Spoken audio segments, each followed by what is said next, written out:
Hello, I'm Gloria Cato, and I'd like to talk with you about answering the prayer dilemma. Do you ever feel like your prayers are not being answered? Well, what if we're looking for the wrong answer? What if your consciousness contains the answer to your prayers? I'd like to share a short story with you about a mother who overheard her young son, little Johnny, praying. "And if you give me a bike, Lord, then I'll be good for a whole week." She had to interrupt him at that point. Now, Johnny, it's no good trying to bargain with God. He doesn't answer prayers like that. So a few days later, she happens to overhear little Johnny praying again. "And if you give me a new bike, Lord, well, I promise I'll be good for 3 whole weeks." "Johnny," said his mother intently, "I thought I told you it was no good trying to bargain with the Lord. He doesn't respond to that sort of prayer." So a few days passed, and the mother was cleaning house. To her amazement, she found something stuffed way in the back of the bottom kitchen cabinet, a little statue of the Madonna that had stood on the sideboard. She guessed that it probably had something to do with little Johnny. So she went up to his room to ask him about it. He wasn't there, but on the window she found a note that read, "Okay, Lord, if you ever want to see your mother again." So hopefully we don't all resort to that kind of spiritual blackmail, but we probably have prayed and prayed to God to change our lives, and then nothing seemed to happen. Instead, by using prayer to shift our consciousness instead of our circumstances, we can begin to transform our lives. The first step is to pray from and not to divine consciousness. Changing that one little word can help us to feel more unified with divine presence. In his book, Heart-Centered Metaphysics, Reverend Paul Hasselbeck said that affirmative prayer is not praying to God, nor being grateful to God, nor is it asking God for something or to do anything.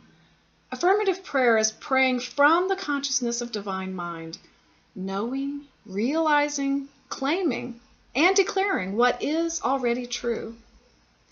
We can see an example of affirmative prayer in the life of Myrtle Fillmore, one of the co-founders of the Unity movement.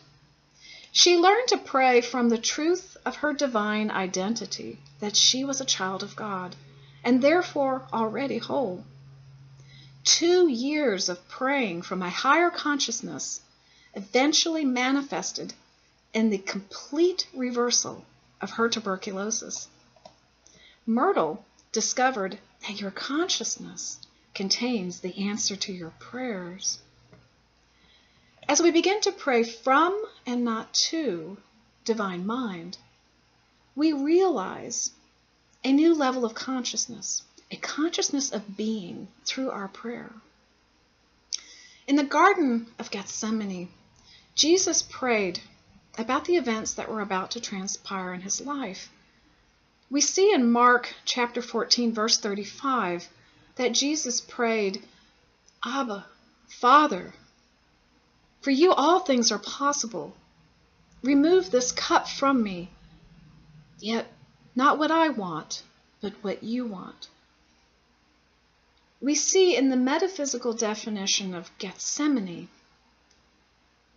that it means the struggle that takes place within the consciousness when truth is realized as the one reality.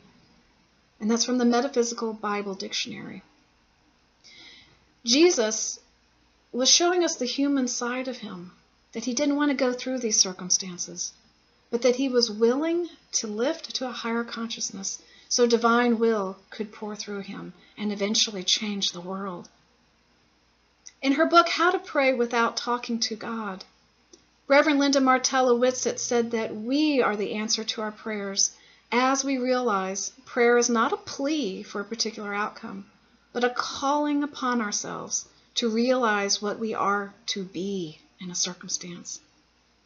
Indeed, this is pointing that your consciousness contains the answer to your prayers. So praying from the presence of God within you, not outside of you, heals the separation and can accelerate your consciousness. Then, by realizing the truth of your divine nature, you transform your life by being the Christ that you were meant to be. Your physical conditions then align with that higher consciousness. So the dilemma of unanswered prayer is actually solved by shifting from the circumstances of the world to the inner truth that you are one. Your results change when your consciousness changes. Your prayers are answered according to the level of your consciousness. Pray from, not to, the God within you, and allow the miracles to unfold.